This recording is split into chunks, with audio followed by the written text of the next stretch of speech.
that you'll share with me your hopes and all your dreams. Cause baby, I love you for loving me.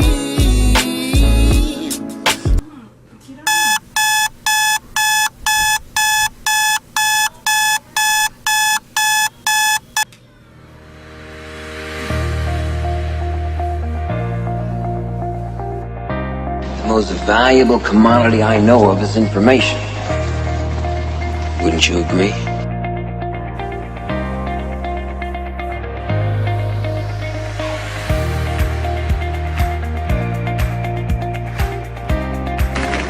What we're going to talk about now is simply some keys to self-motivation. And all of us have motivation of some sort. I define motivation as the desire to achieve that which you believe to be worthwhile. And many people go through life never getting in touch with their greatness because of the lack of motivation to push themselves, or because they have not found something that they believe to be worthwhile to challenge them.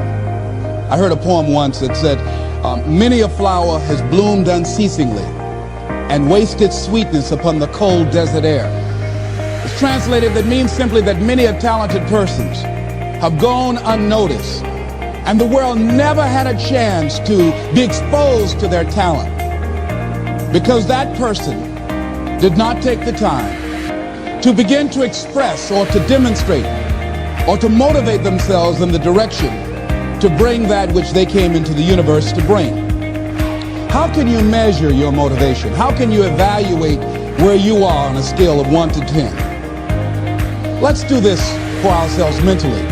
How do you rate yourself from 1 to 10? Your mental attitude about yourself, how you feel about you, how you feel about life. How do you rate yourself on a scale of 1 to 10 in terms of your physical appearance, in terms of your health? Do you take care of yourself? Are you allowing yourself to get overweight and out of shape? Are you conscious of your health? Are you watching the food that you take into your body? Do you make a deliberate effort to exercise? You know, it was George Burns who said, we cannot help getting older, but we don't have to get old. And many of us get old before our time because we don't take time to take care of ourselves. Your environment is a very good indicator. On a scale of 1 to 10, is it what you want it to be? Do you find it desirable? Are you satisfied? The job or career that you're involved in. Someone said that 85% of the American public are unhappy with their jobs. Are you spending 8 hours a day just doing time? Doing something that you don't find challenging, that does not make you stretch mentally, that does not stimulate you, that does not inspire you.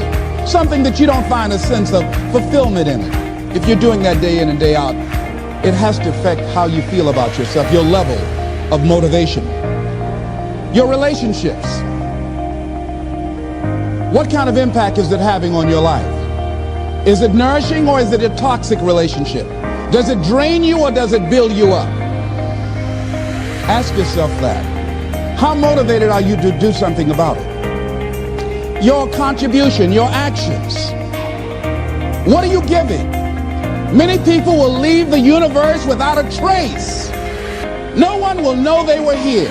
In fact, under their name, we could put under there, not used up.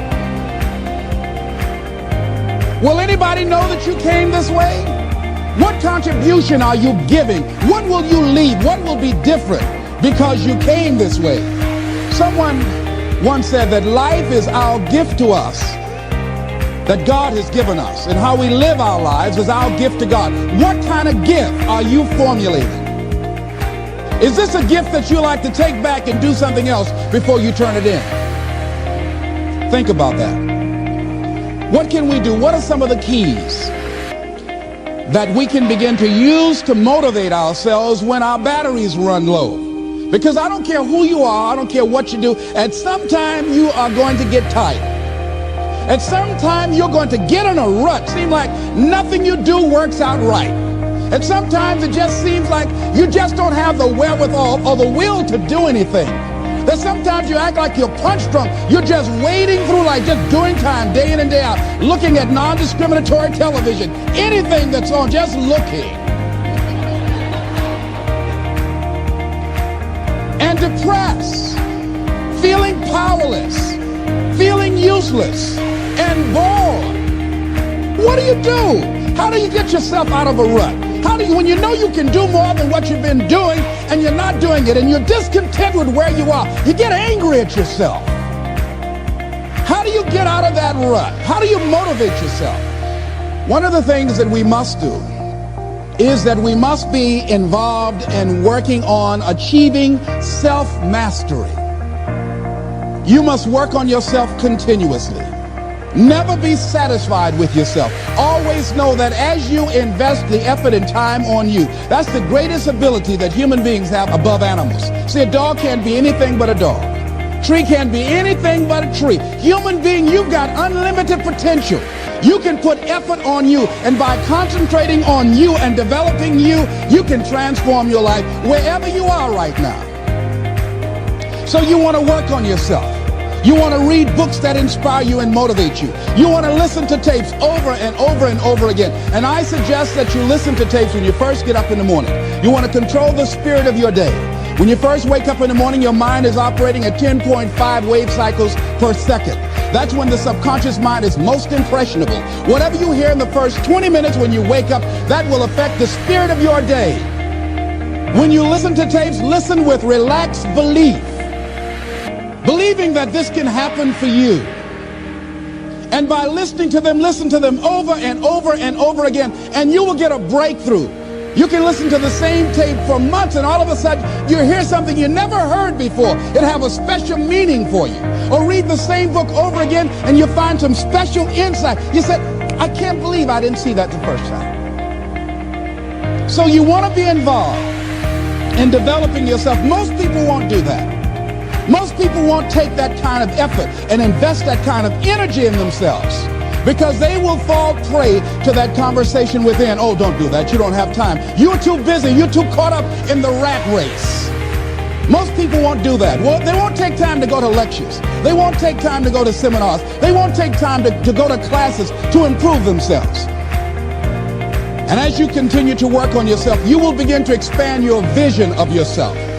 You begin to work towards self-mastery, and you will begin to see it reflect itself in all the dimensions of your life, your mental life, your physical life, your social life, in your relationships, your monetary life.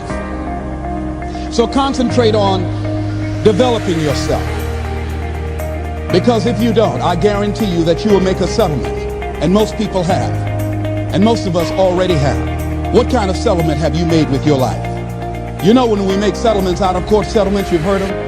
That means that you decided to take something less than what you originally wanted to get had you gone into court. And the reason that you settled outside of court is because you didn't believe that you can get it. So you made an out-of-court settlement. Many of us are making in-life settlement. We're settling for less than what we actually deserve. We don't feel good about it, but we make it work in our minds. We'll come up with some kind of excuse to make it all right. What kind of settlement have you made with your life? Many of us settle for less than what we want out of relationships because we don't have the courage to change them. I had a seminar I used to do called Are You Living Together or Dying Together? Many people are just dying together. Gladys Knight used to have a song that says, neither one of us want to be the first to say goodbye.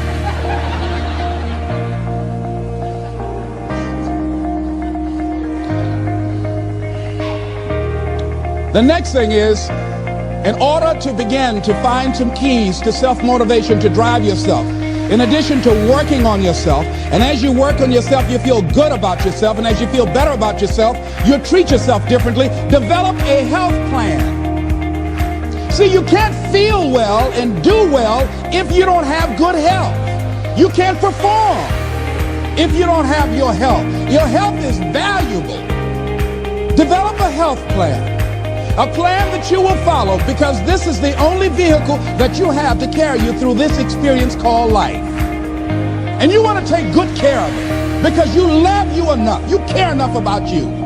And that's not easy. It is not easy having a health plan and sticking to it. But you're worth it doing it again and again and again. I have lost 22 pounds several times. I always do it. I love potato chips. People who know me know I love M&M peanuts. I love peanut butter and jelly sandwiches. I love my mother's sweet potato pie. I love this.